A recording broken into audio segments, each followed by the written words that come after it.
Hello and welcome. This is my portfolio presentation, the project planning actually. And yeah, so this is my code. I have an index page uh, for the recipe page, and it basically has a title and a drop down button to show available recipes that have been saved previously. Users can select a recipe, and then users have another button as well to like add new recipe. uh, and then after that, once this recipe is selected up here, they're able to select which servings they want, and then they can show the ingredients and the instructions on how to prepare the meal.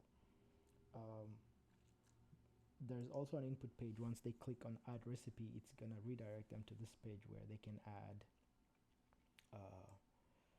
they can add the recipe information, so including a picture, how many servings, time required to prepare the meal, difficulty level, ingredients, and instructions. Now there is JavaScript codes behind the input page and the index page, and these are the codes that this is what is gonna do run the functions when the buttons are clicked and all that. Like this is gonna show the is gonna make the drop down element pop, show the available recipes previously saved, and we're gonna see how all this looks like on the web page. uh, so when you click on the link, this is how it's gonna show, and then there is a button to add a recipe. This is like a sample that is always gonna be here on this page, and it's always gonna show.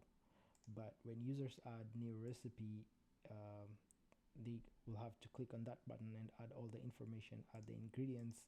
It will keep adding text box, with amount of ingredients required, as well as instructions. It will add text box with that, and then just save the recipe. And then let's say, for example, uh, hold on, let's go back and see. So like this is the sample that we have here. When users add more recipe, for example, let's add a recipe here. um, say this is hard. This is the sample that was in the page, the assignment page. And then let's say we add ingredients. Oh, my mouse is hanging. All right, here, let's say you add all that, and then add instructions. And then when you save the recipe, it's gonna ask whether to save or not. You just say okay, and then so when we go back here and then reload, it's gonna show the added recipe, and users can click on it and see the new recipe showing up here. Thank you for watching.